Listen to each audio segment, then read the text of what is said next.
Ok, donc voilà, ça c'est l'installation. Ils se préparent pour l'une de leurs manœuvres quotidiennes. Au programme du jour, ces sapeurs-pompiers volontaires doivent apprendre à immobiliser une victime suspectée d'avoir un traumatisme de la colonne vertébrale.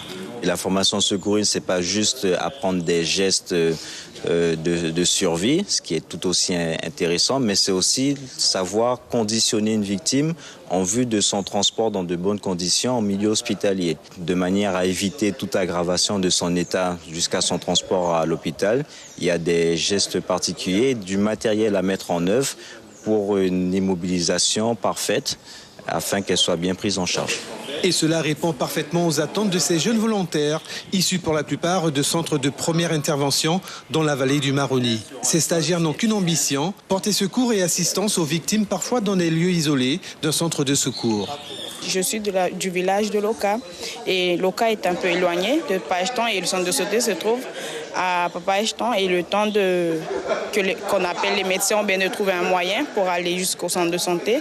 Mais si je suis là autant que sapeur-pompier aujourd'hui, je vais pouvoir aider et porter secours à quelqu'un. Nous, en fait, nous sommes recrutés pour travailler dans la caserne de Grand-Santi, même si elle n'est pas encore construite.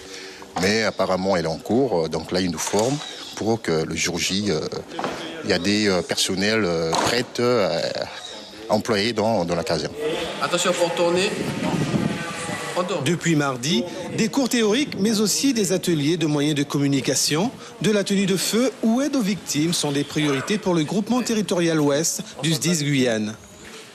L'intérêt pour le groupement de former ces jeunes volontaires, c'est bien sûr l'intérêt du citoyen. Donc, une fois qu'ils seront sur le terrain, au moins nous savons que ce personnel est formé, qu'ils pourront porter secours aux concitoyens. Si cette première session de formation est un prérequis pour ces 14 pompiers volontaires, à l'issue de la formation, ils disposeront des bases nécessaires pour appliquer les premiers gestes de survie aux victimes. Une nouvelle session de perfectionnement se poursuivra la semaine prochaine pour parfaire leur formation.